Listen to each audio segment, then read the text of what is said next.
Good evening and welcome to Business Today on Channel I. On this program, we discuss business, entrepreneurship, and many insightful topics with experienced individuals. Keep tuning in to today's episode as well. This is Business.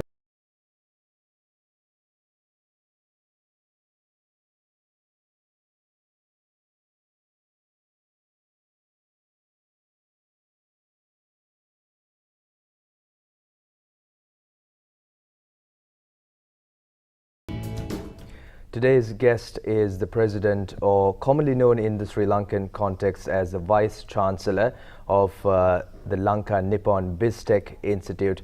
I have with us the president, and to see who this individual is, let's take a look at the character profile. Professor Ananda Kumara, a Sri Lankan researcher who has resided in Japan for more than 40 years and was the founding dean of the Faculty of Foreign Studies at major university in Japan. He completed a Master of Engineering degree and Doctor of Engineering degree at Tokyo Institute of Technology and later became a professor at Tokyo Institute of Technology. He was privileged to become the first foreigner and Sri Lankan to be awarded the prestigious Japan International Cooperation Agency President's Award for his valuable contribution in Japan. Some of his past involvements include in Lever Brothers Limited, Sri Lanka, Kelaniya University, Sri Lanka, United Nations Center for Regional Development, and Suzuka International University and Tokyo Institute of Technology. Currently, he is the director of Sri Lankan Academic Association of Japan, President, Japan Association for Global Competence Education, and International Strategies Advisor for Aichi Prefecture, etc. I have with me President of the Lanka Nippon BizTech Institute, Professor Ananda Kumara. Good evening and welcome to the show. Good evening. All right, now before we begin our line of questions, I would like to know more about yourself, maybe in a nutshell if possible. Yes, actually now I am heading the Lanka Nippon BizTech Institute, which is the first and only Japanese higher education institute in Sri Lanka. And even though I am now based in Sri Lanka, I still have to be working with many Japanese universities over there. And I am the president of academic association called Japan Association for Global Competence Education. So that is an association which is comprised of more than 250 universities, actually members are there. And even though I am based in Sri Lanka, they still want to have my affiliation for that association. So in addition, actually, I am also with several government agencies in Japan as well and advising them for international affairs. All right. Now, when we just go through your biography and from the words that you mentioned just now as well, you have a big connection with Japan and you've been there most of your life, I presume. When and how did you go to Japan? Yes, actually, it's a very interesting story. Now, when I was doing my, after my completion of the degree, I was thinking about getting my PhD. And then, of course, there was an opportunity to get it even in Sri Lanka, but I was thinking about getting PhD in other countries. So finally, I ended up with Japan, and luckily, I could get into the I think best engineering university in Japan called Tokyo Institute of Technology. So it's about 39 years ago. So very, very long history. All right. Now, we were having a discussion before as well, and I mentioned that I too am a big fan of the Japanese culture. But what do you think about the Japanese culture? How do you feel, and are there any things that we as Sri Lankans could actually gain from that? Actually, many people know that Japan is a Buddhist country. Even though we expect everybody to be same as what we see here, but it's completely different. But one of the, I think, most important characteristic that they respect each other, regardless of the gender or age or nationality, they respect very much to each other. And sometimes, even now during my 39 years stay in Japan, I realized that there is no discrimination for those who come to Japan with real lawful visitors. But unfortunately, there are some people who are not coming to the country in the legal manner. They have some difficulties, but for the lawful people, I think that is the best, destination. All right. And are there any things that we can learn from their culture? Because, like you said, they are very respectful people and they uphold the law very well. And you've been living in Sri Lanka and in Japan. And do you feel that there are certain things that are lacking here that we can actually implement from the Japanese culture? Oh, actually, there are so many. But if I give you one very good information about why Japan is very developed and why we are not developed. Actually, it is mainly because of very simple thing, but it is very difficult for us to implement that simple thing in Sri Lanka. There is a law in Japan. They implement everything according to the law. Unfortunately, in our country, I think there are many difficulties for us to implement everything according to the law, even though we have the law. So I think if we understand this point, it is not so difficult for us to develop this country.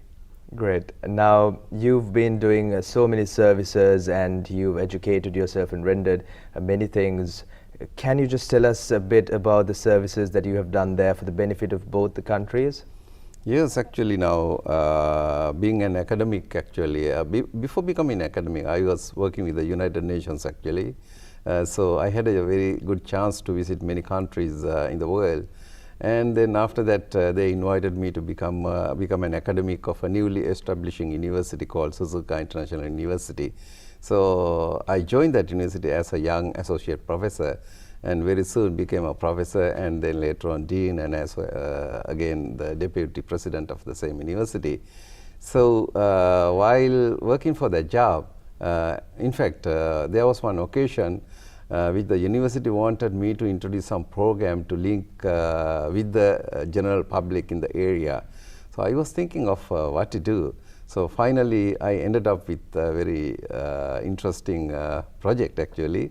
I'm sure you will laugh at me if you listen to the title of the topic. Tell us, please. So that is the Pathola project. Oh, okay. that's quite a good name. Yeah. Actually, I was the one to introduce Pathola to Japan. Now it is registered in the patent office over there. Wow. Okay. And I think I need more than 1 hour to talk about that. Let's keep it aside. Yeah. But you know, being at the United Nations Center as a researcher over there, which is dealing with many developing countries.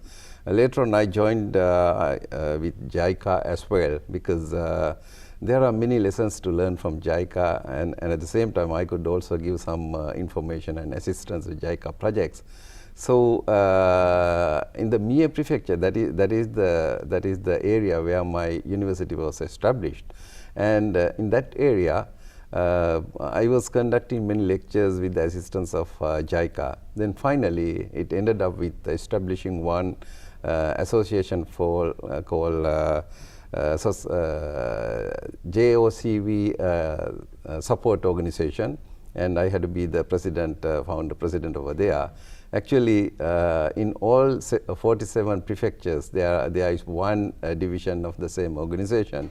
But every time Japanese people are the presidents over there, and in that prefecture, Mie prefecture, I was the first founder president, and of course I am the first and only one, and so there is also something unique which a foreigner can do in Japan. And at the same time, even the government organizations like prefectural governments and municipal governments, they wanted to have my service actually, particularly for introducing a law somewhat like law for multicultural society. Then to introduce that kind of law, actually in Japan, they organize a kind of experts, and then it is called as a committee. And then I was the chief of the committee. And that is also for the first time in the history, because usually Japanese people are the chiefs of that kind of organizations. And like that, so many things could be done. And very recently, in fact, I was invited by a university called Major University. It is not so known to Sri Lanka actually, but it's a private university. But that is the university which received 2 Nobel Prizes within a period of just 5 years. Wow, okay. So they wanted to start a new faculty and call Faculty of Foreign Studies. So I undertook the challenge. And when the faculty was established after 2.5 years effort, So I became the founding dean over there. And with the first batch of graduates, actually, that faculty became the best faculty for job placement in the country. Great. So like that, there were so many things for Japan side. Right. So you've held so many positions there, and especially as a foreigner, you've held positions that are usually given to locals there, to the Japanese people. That's right. Yeah. But having all of these accolades and holding all of these top positions, what made you come to Sri Lanka? Yes, actually, it's a very good question, actually. When I decided to come back to Sri Lanka, so I needed also some time to think about that. And of course, I had a long, several more years to work there as a university professor. As you know, it's a very prestigious position over there, and even the salary is very high, and the things you can do also are very high. But while looking at the country, Sri Lanka, I thought now this is the time for me to go back to Sri Lanka, because I have many connections in Japan. I learned many things from Japan that can be useful for Sri Lanka, and decided that this is the time. So I made up my mind.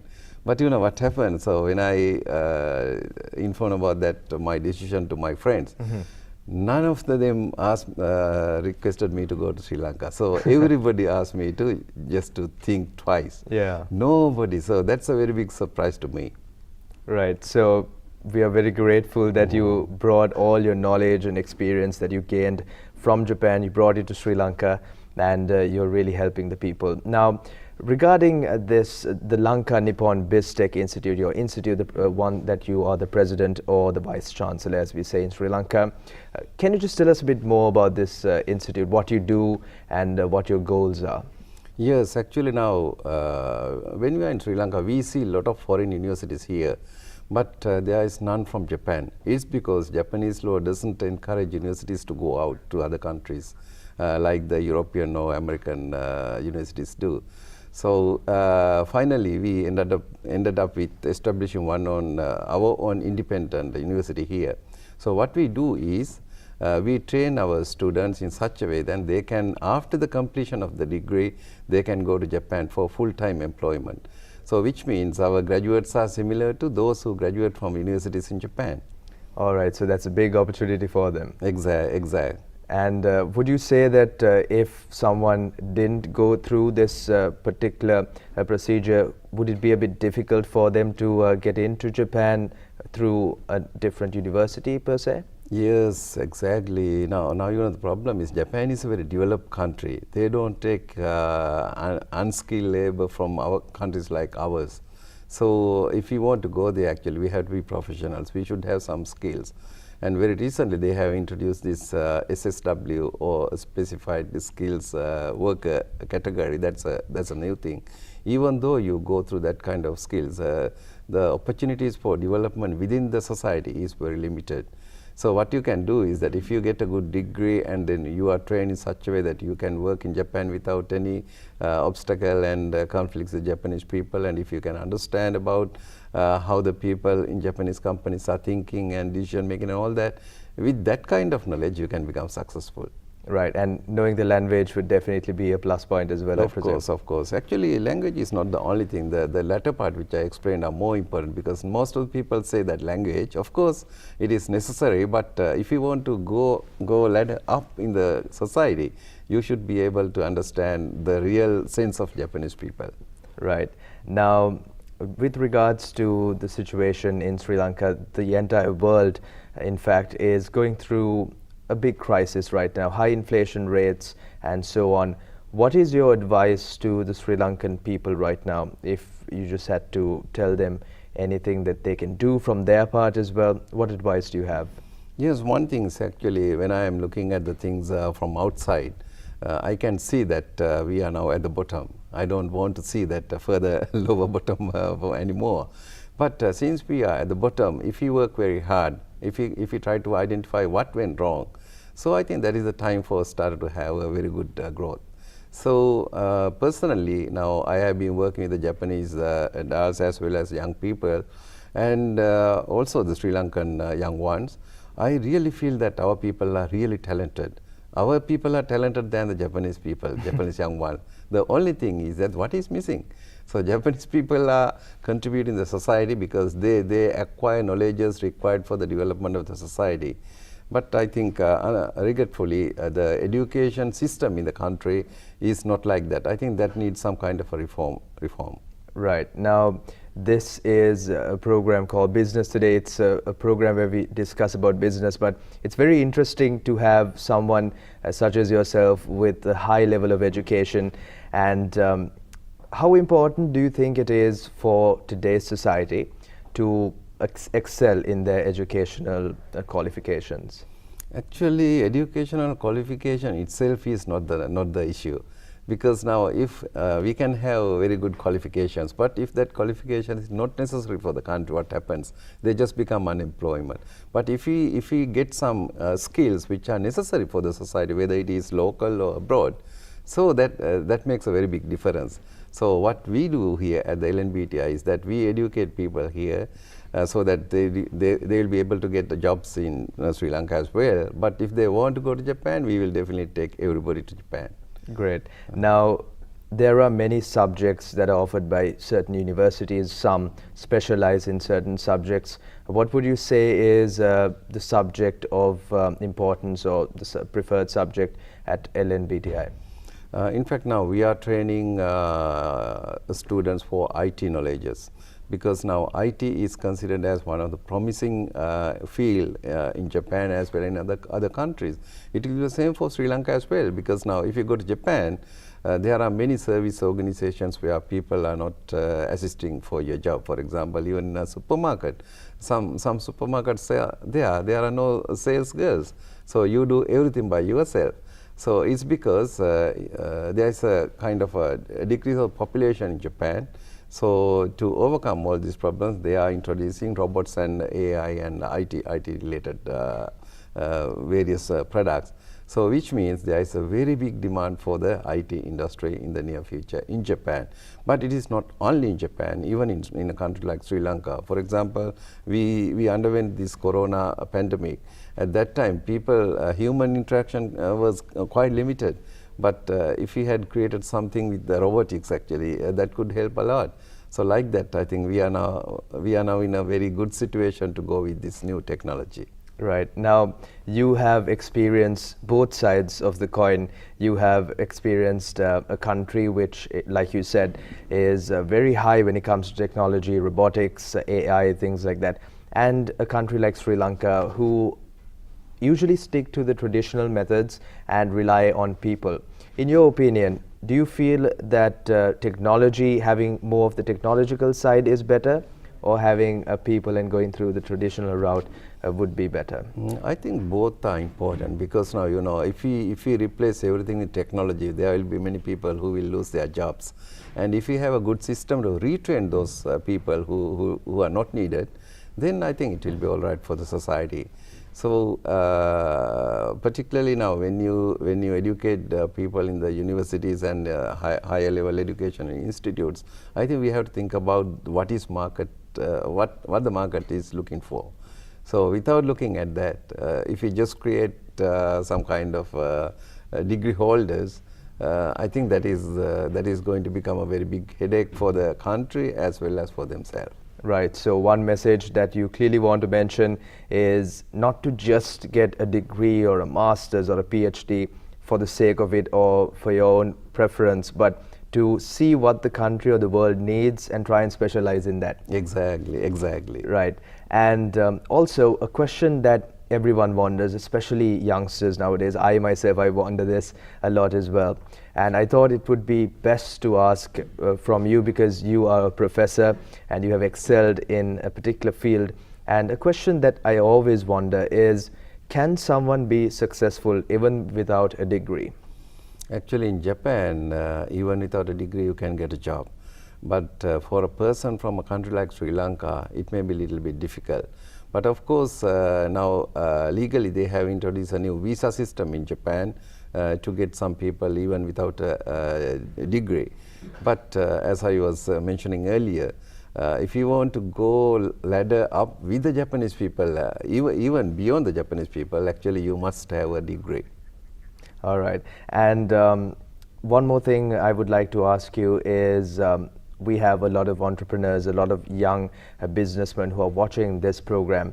What words of advice would you have for them? Because usually we get a point of view from someone who has excelled in a business or someone who has created their business. But today we have someone who is really educated and someone who has earned a lot of accolades and has had top positions in different countries. So it's interesting to see what advice you would have for us and the young entrepreneurs listening to this show. Yes, in fact, when I am staying in Japan, I see sometimes some products coming from Sri Lanka. If I look at the prices available in Sri Lanka, it is sometimes very low. For example, if we take tea or cinnamon or something like that. Now, we used to say that we are a very big exporter for Sri Lanka tea, and many countries in the world buy tea from our country. But you know, the price of tea, what we export from here, and the price of tea sold in Japan are completely different, very high prices. What is the difference? It is a very simple theory is there, value addition. And also the appearance and the quality and all that there.